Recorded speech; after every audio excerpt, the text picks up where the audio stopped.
रात के तकरीबन 11 बजे राहुल नाम का एक लड़का अपने ऑफिस से घर जा रहा था। राहुल हर रोज 11 बजने की पहले ही घर चला जाता था, लेकिन आज थोड़ा काम ज्यादा था इसलिए उसको लेट हो गया।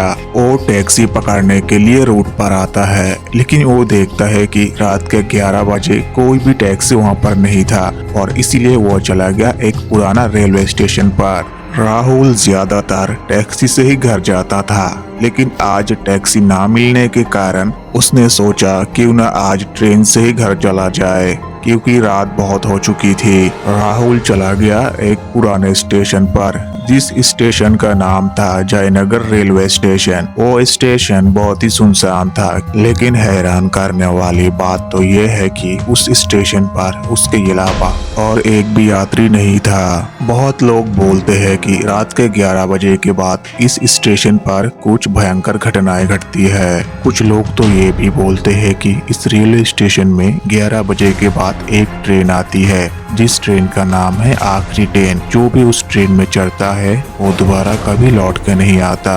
लेकिन राहुल ये सब विश्वास नहीं करता था। उसने अपना हेडफोन निकाला और गाना सुनने लगा और इंतजार करने लगा अपनी ट्रेन के लिए, जो ट्रेन 11 बजे 45 मिनट पर आने वाली है। और तभी अचानक से उसके कानों में एक ट्रेन की आवाज आती है। वो जब भी देखता है वो पूरा हैरान रह जाता है, क्योंकि उस ट्रेन की हालत बहुत ही खराब थी। उस ट्रेन को देख के ऐसा लग रहा था कि शायद उसकी उम्र 50-60 साल हो चुकी थी, लेकिन ये ट्रेन फिर भी चल कैसे रही है।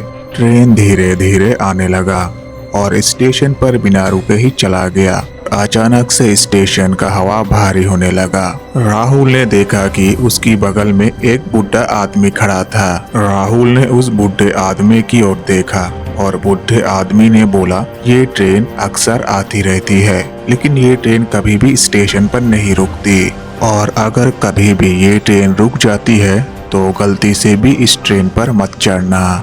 राहुल ने कहा, आप कहना क्या चाहते हैं? उस बूढ़े आदमी ने कहा, बहुत साल पहले इस स्टेशन पर एक बहुत ही भयंकर दुर्घटना घटी थी, जिसमें ट्रेन में बैठे सारे लोग मारे गए, और उसी दिन के बाद से ये ट्रेन अक्सर रात के 11 बजे के बाद आती रहती है। बहुत सारे लोग इस ट्रेन को आत्माओं की ट्रेन बोलते हैं। राहुल ने मन ही मन कहा, ये क्या बकवास है, ये बुढ़ा आदमी ये सब क्या बोल रहा है। राहुल ने उस बुढ़े आदमी से और कुछ नहीं कहा। राहुल इंतजार कर रहा था उसकी ट्रेन का, जो ट्रेन 11 बजे 45 मिनट पर आने वाली है।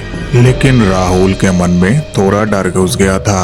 उसको अब थोड़ा थोड़ा घबराहट होने लगी, क्योंकि ये बुजुर्ग आदमी इतनी रात को यहाँ क्या कर रहा है। घड़ी में तभी 11:50 हो चुके थे, और तभी राहुल स्टेशन के माइक पे एक आवाज सुनता है, जो कि बोल रहा था उसका ट्रेन थोड़ी देर बाद आने वाली है। राहुल को अब थोड़ा सा तसल्ली मिली, क्योंकि बहुत देर बाद शायद अब उसका ट्रेन आने वाला है और वो घर जाएगा। लेकिन राहुल को क्या पता कि सामने उसके साथ क्या होने वाला है। और तभी राहुल ट्रेन की आवाज सुनता है, लेकिन राहुल ट्रेन को देख के बिल्कुल भी खुश नहीं था, बल्कि उसने तो ट्रेन को देख के बिल्कुल चौकन्ना रह गया, क्योंकि ये तो वही ट्रेन है जो ट्रेन कुछ देर पहले यहाँ से चली गई थी। फिर ये कैसे हो सकता है, ये ट्रेन दोबारा कैसे आ सकती है। और तभी ट्रेन राहुल के सामने आके रुक जाता है।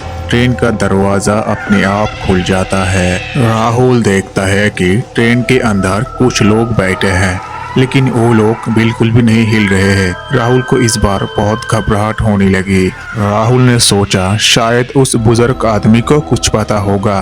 राहुल ने जब भी पीछे की ओर देखा तो राहुल पूरा हैरान रह गया। वो बुजुर्ग आदमी कहाँ पर भी नहीं था। अभी तो ये बुजुर्ग आदमी यहीं पर ही खड़ा था। इतना जल्दी ये आदमी कहाँ जा सकता है? उनकी तो इतनी उम्र है कि वो ठीक से दौड़ भी नहीं सकते थे। और तभी ट्रेन के अंदर से एक हाथ बाहर आता है।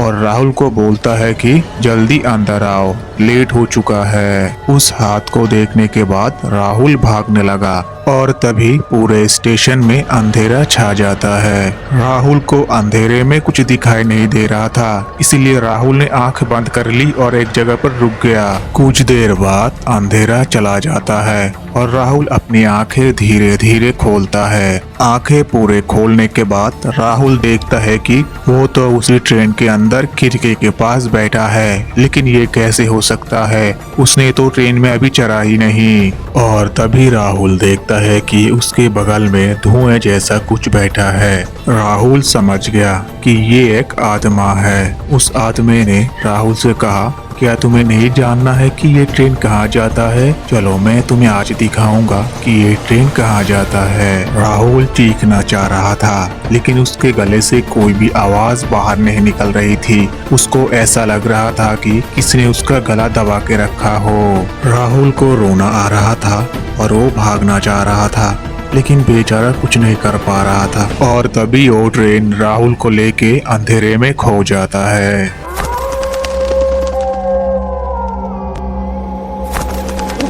और अगले ही दिन न्यूज़पेपर में छापा जाता है कि राहुल नाम का एक लड़का इस स्टेशन से लापता हो चुका है। उसका कोई अता पता नहीं है, लेकिन उसका बैग यहाँ पर पड़ा हुआ मिला था। कोई नहीं जानता वो किधर गया। और इसी के साथ ये स्टोरी यहाँ पर खत्म होता है। मैं उम्मीद करता हूँ कि तुम लोगों को ये स्टोरी बहुत पसंद आया होगा।